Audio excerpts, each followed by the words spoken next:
talk about what happened in Lebanon overnight, as the Israeli military says a ground operation has begun involving what it calls localised, targeted raids against Hezbollah targets.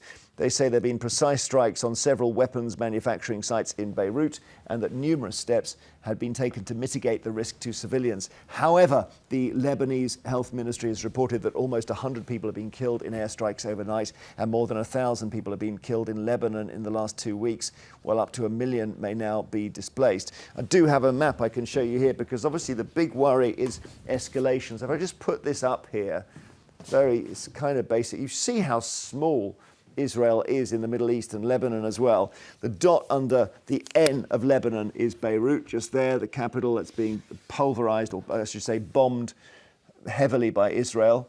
But it was partly these bunker-busting bombs in the east and south of Beirut that took out the leader of Hezbollah. Here's the key question, though. Israel obviously intending to go over the border, and we've got a guess that they're going to occupy southern Lebanon, which they've done before. Hezbollah defending Lebanon, more powerful than the Lebanese army, funded by Iran.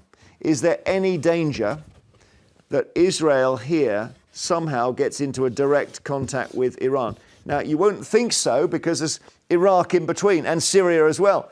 But Iran is pouring money into Hezbollah. And then you wonder, what if Hezbollah start losing big time, what does Iran do? That's what worries me here, James. We should be worried. But also, I think that we should get a better understanding as to what's been going on. We've got the three H's in terms of Hamas, Hezbollah and the Houthis.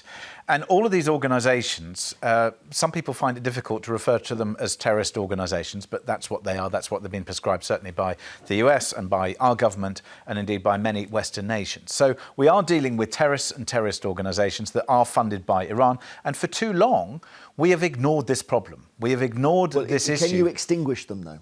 Well, I think the point from Israel... Without killing a lot of children. Well, I do understand that argument, and there are certain news organisations that love to play on that in order to not tell the full story. But I think that this is a real issue, which is the world has asked and stopped Israel from taking action. For years, they have been bombarded on a daily basis because of the protection by the Iron Dome and because we haven't reported it. So people here aren't necessarily sympathising with Israel. If that was happening in our country on a regular basis, we would do something about it and we wouldn't stop till we've finished. Well, that is what Israel is going to do. Do you think, we may talk about this, do you think Israel's actions are justified? I think in a similar vein, and I say this a lot, that for everyone giving their opinions, we're not informed enough. I don't think I'm alone in saying I don't think I'm informed enough to give a particularly strong opinion. I think what most of us would say is that it should stop. What more do you need to know? I mean, we've got death figures out of Gaza. We know about the hostages. We know the names of all the hostages who are still missing. We see the rockets coming over from Lebanon, as James says. We also see the overwhelming superiority of the Israeli armed forces.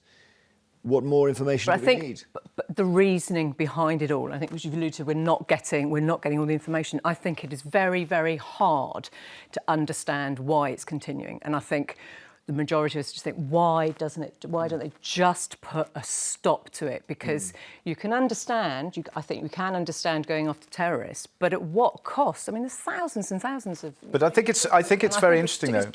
Why are you carrying on? Why are you carrying on? But I think the why is important, but then, of course, if you don't understand the full history, and say, for example, you have the likes of David Lamb, who's calling for an immediate ceasefire, nice idea, but he's saying, and we must have a two-state solution. But you speak or listen to the three H's, and they will tell you that that is not what they accept, and they don't accept it because they don't even recognise Israel as a nation. So, on one hand, we're not recognising these terrorist organisations. The West Bank and the occupation of the Gaza Strip, and sure, that's the starting point, is to deoccupy them. But I don't know, where, as Helen says, we've sort of had this burst of light into a situation which has been going on for decades, and we're now trying to kind of retrofit the explanation of what's happening now.